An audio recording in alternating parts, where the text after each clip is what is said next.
রংপুরে জাতীয় পার্টির চেয়ারম্যান জিএম কাদেরের বাসভবনে ঘটে গিয়েছে এক সহিংস ঘটনা। বৈষম্য বিরোধী ছাত্র আন্দোলন ও জাতীয় নাগরিক পার্টির নেতাকর্মীরা বাসভবনে হামলা চালিয়ে সেখানে থাকা মোটরসাইকেলে আগুন ধরিয়ে দেন।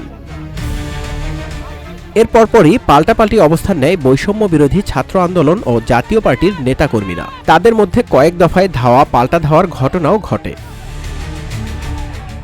ঘটনার সূত্রপাত হয় বিকেলে, যখন বৈষম্য বিরোধী ছাত্র আন্দোলনের নেতাকর্মীরা রংপুর প্রেস ক্লাব থেকে বিক্ষোভ মিছিল শুরু করেন। তারা জিএম কাদেরকে গ্রেপ্তার এবং জাতীয় পার্টিকে নিষিদ্ধের দাবি তোলেন। বিক্ষোভ মিছিলটি নগরীর গুরুত্বপূর্ণ সড়ক প্রদক্ষিণ করে বিএনপির কার্যালয় সংলগ্ন গ্র্যান্ড হোটেল মোড়ে অবস্থান নেয়। এরপর তারা সেনপাড়া এসে হামলা চালায়। এদিকে বিকেলে জিএম কাদের এক সংবাদ সম্মেলনে অভিযোগ করেন, বর্তমান সরকার বর্ণবাদ ও রাজনৈতিক বৈষম্য সৃষ্টি করছে, যা সুষ্ঠু নির্বাচন ব্যাহত করবে। এরপরই উত্তেজনা বৃদ্ধি পায় ও পরিস্থিতি আরও উত্তপ্ত হয়। বৈষম্য বিরোধী ছাত্র আন্দোলন ও এনসিপির নেতাকর্মীদের এই হামলার ঘটনায় রংপুরের রাজনৈতিক পরিস্থিতি এই মুহূর্তে বেশ তীব্র আকার নিয়েছে। নিউজ ডেস্ক, রূপালী বাংলাদেশ।